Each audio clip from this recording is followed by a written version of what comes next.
আসসালামু আলাইকুম ওয়া রাহমাতুল্লাহি ওয়া বারাকাতুহু। সম্মানিত দর্শক শ্রোতা, রাসূলুল্লাহ সাল্লাল্লাহু আলাইহি ওয়াসাল্লাম ইরশাদ করেছেন সুনানে আবু দাউদ 1523 নম্বর হাদিস যে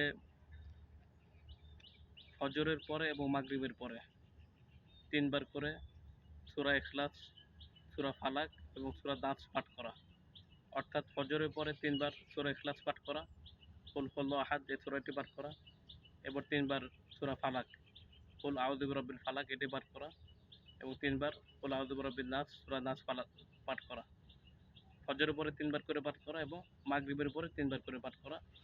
আর বাকি জোহর, আসর, এশা এই ৩ ওয়াক্তে একবার করে পাঠ করা। একবার ইখলাস, একবার ফালাক, একবার নাস। এবং অন্য একটি বর্ণনা আছে যে ঘুমের সময় ৩ বার করে প্রত্যেকটি সূরা পাঠ করা। ইখলাস ৩ বার পাঠ করা, ফালাক ৩ বার পাঠ করা, নাস ৩ বার পাঠ করা। এই পাঠ করলে আল্লাহ তাআলা সমস্ত অনিষ্ট থেকে রক্ষা করবে। জিন্নাতের সমস্যা এবং দুনিয়াবি উখরাবি যত সমস্যা আছে এগুলো থেকে আল্লাহ তাআলা আমাদেরকে আশ্রয় দিবেন ইনশাআল্লাহ। তা আমরা সকলেই এই হাদিসের উপর আমল করার চেষ্টা করব ইনশাআল্লাহ। আল্লাহ তাআলা আমাদেরকে তৌফিক এনায়েত করেন। আমিন ইয়া রাব্বাল আলামিন। আসসালামু আলাইকুম ওয়া রাহমাতুল্লাহি ওয়া বারাকাতুহু।